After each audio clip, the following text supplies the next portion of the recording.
The S&P 500 can ruin retirement, and the data is clear, yet most retirees are blissfully unaware. So how can the S&P 500 stock index, which has performed so incredibly well of late, be so detrimental to retirement? But to understand that question, we need to first define why you're investing in the first place. And then from there, I'll show you exactly how the S&P fared through some of the toughest periods in investing history. Periods that honestly may be similar in the future, and then how we may be able to improve retirement outcomes by looking beyond the S&P 500. But first, we need to understand what you're investing in when you choose the S&P 500, because if you don't understand what you're investing in, then you can't possibly understand the analysis I'm going to show you. Okay, now the data I'm showing you is for the investment SPY, which is an investment that indexes to the S&P 500. Looking at the Morningstar style box, this is considered a large growth investment. In other words, the overwhelming majority of the companies are large in size rather than small, and considered growth rather than value. I don't have time to get into Morningstar's exact methodology, but a quick Google search, just a Morningstar style box methodology will provide a lot of resources explaining it. You'll notice there isn't much exposure to smaller companies or even companies that would be considered value. And as we look at the different sectors, we see that technology is the overwhelming majority. In fact, as of January 1st of this year, tech made up over 30% of the S&P 500. For example, companies like Apple, Microsoft, and like Nvidia are found within that category, whereas companies like Amazon, or Tesla can be found under the consumer cyclical category. Okay, now that we know what we are investing in with the S&P 500, we must now quickly discuss why you're investing in the first place. And if you're in retirement or nearing retirement, you're likely investing so that you can replace a paycheck. You're investing to create income.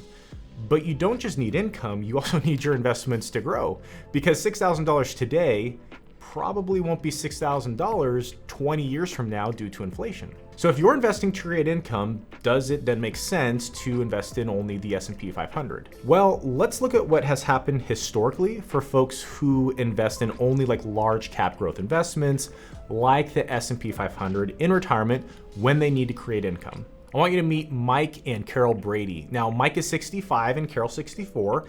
They have a simple goal of having $6,000 deposited into their bank account each and every month throughout retirement. And this amount should be adjusted for inflation over their lifetime so that they can maintain their purchasing power as well. And their portfolio consists of a non-retirement account worth $400,000, Mike's IRA worth $800,000, and Carol's IRA worth $600,000. Altogether, they have about $1.8 million saved up for retirement, and we're keeping this plan super simple. No Social Security or other income sources, and no other expenses, just $6,000 of after-tax that needs to be created from the portfolio.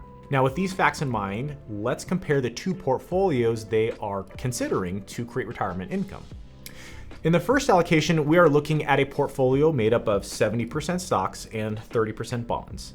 And in the stocks, we are exclusively using large cap growth investments. Now, using a risk-based guardrails approach to creating income, let's see how a portfolio like this might have done in the past. And the numbers we are looking at are real, meaning adjusted for inflation. It's important to note that, of course, past performance is no guarantee of future results as we look at this data.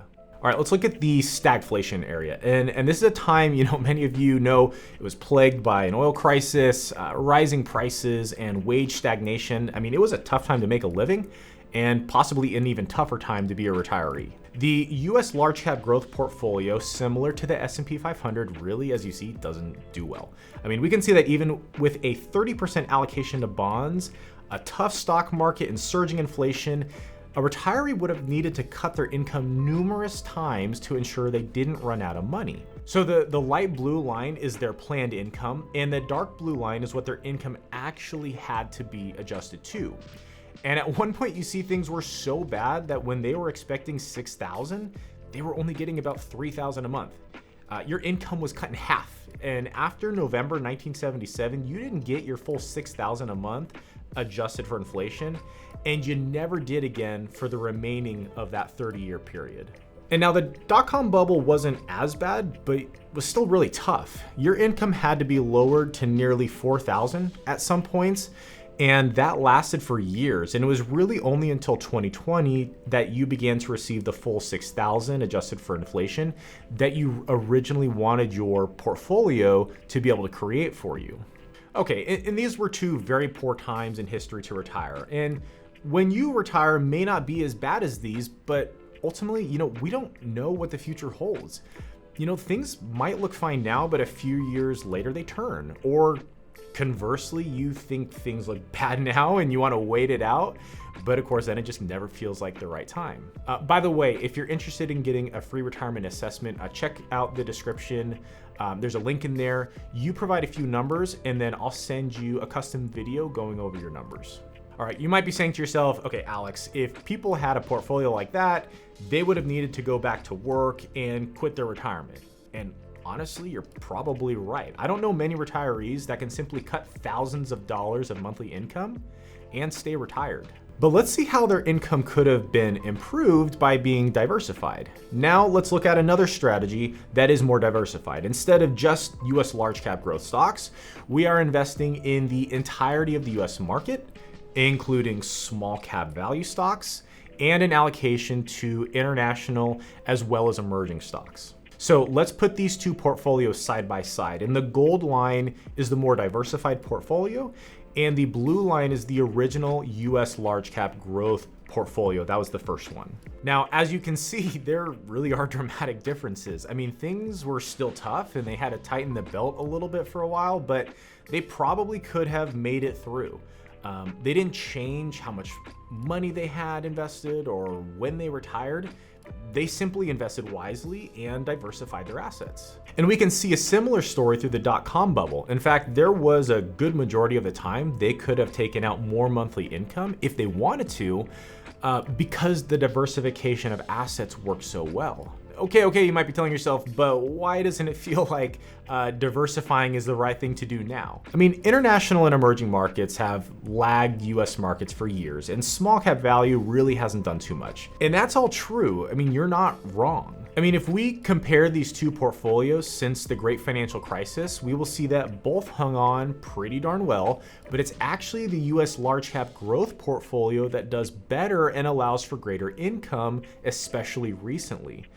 The diversified portfolio does quite well, as you can see, and it allows for income greater than expected, but it is beat. So yes, I mean, US large cap growth stocks have been amazing lately, but this, my friends, is called recency bias. It's the belief that things that are happening now will happen again in the future.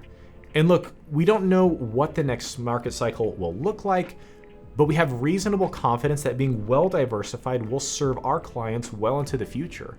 And honestly, I'm not too concerned about finding the hottest investment trend. I'm focused on helping our retirees have the best retirement experience, which means consistent and reliable income so they don't have to go back to work. And a solid investment plan can help with that, as evident by the data. Now, looking at all this, you may still be wondering, but isn't the S&P 500 enough? I mean, look, companies nowadays have a global footprint and our world is more connected than ever. Don't I get those diversification benefits anyways? If you've ever wondered that, you're gonna want to watch this video where I go through the data comparing the S&P 500 to international stocks. I think the results will actually surprise you. I'll see you over in that video right now.